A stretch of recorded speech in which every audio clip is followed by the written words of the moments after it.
खुलुमबाय स्टुडिअ दं आं राजीव बसुमतारी आरो बे समाव नोंथांमोननि गेजेराव लानानै फैदों मोनसे बिग ब्रेकिं आपडेट क'क्राझार सहरनि साखाथियावनो गिलु बालु जाथाय आरो बे गिलु बालु जाथायानो जाहैबाय गिबियावनो गारिखौ अन्थाइ खुबैख्रेबनाय आरो नैथियाव मेगन खाथेनानै खुगायाव पिस्तल सोनानै उनथिंजायबो पिस्तल दिन्थिनानै हुमखि होनाय जिउ फोजोबनो हुमखि होनायनि अजद होदों बे समाव मोनसाद ब्रह्म बिथाङा आरो बे मोनसाद ब्रह्म दुखुथिया मोनसाद ब्रह्म बिथाङा एबा जाय बेफोरबायदि दुखुनांथाव जाथाय खालामजादों बिथाङानो जाहैबाय मोनसाद ब्रह्म आरो बे मोनसाद ब्रह्मखौ गियान बसुमतारी मुंनि सासे सुबुङा गियान बसुमतारी मुंनि सासे सुबुंनि दैदेननाय दोलोआ मोनसाद बसुमतारी मुंनि सुबुंखौ उन्दुबाय थानाय समावनो फार्म हाउसनिफ्राय उन्दुबाय थानाय समावनो लाना थांनानै बेबायदि हाथियार दिन्थिनानै खुगायाव पिस्तल सोलायनानै उनथिं पिस्तल नारसिनलायनानै दिन्थिलायनानै हुमखि होनायनि अजद होदों जेराव बे अजद होनाय बा बेफोरबायदि जाथाय खालामनायखौ लानानै दिनै क'क्राझार सहरनि बा क'क्राझार जिल्लानि पुलिस थानायाव एफआइआर थिसनबाय गियान बसुमतारी मुंनि सुबुंनि जा बिनि सायाव मोनहासाद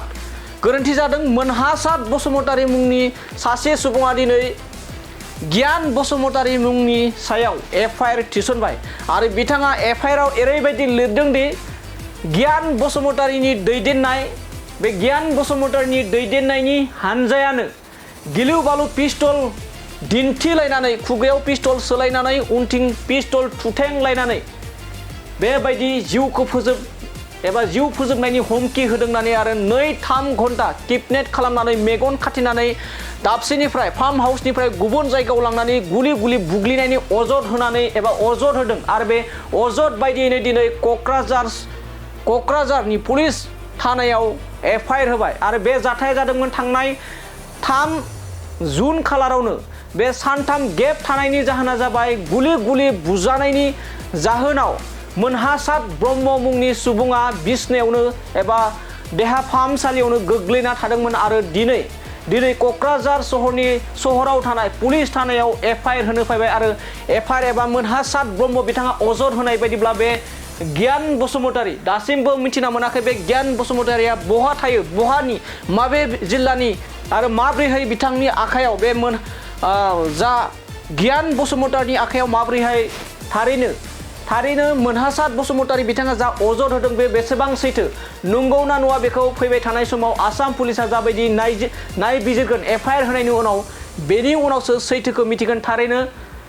गियान बसुमतारी बिथांनि आखायाव माब्रैहाय हाथियार थानो मोनखो माब्रैहाय बेसेबां सैथो बे जाथाया मोनहासाद ब्रह्म बिथांखौ जे खुगायाव पिस्तल सोदों एबा पिस्तल दिन्थिनानै बेफोरबायदि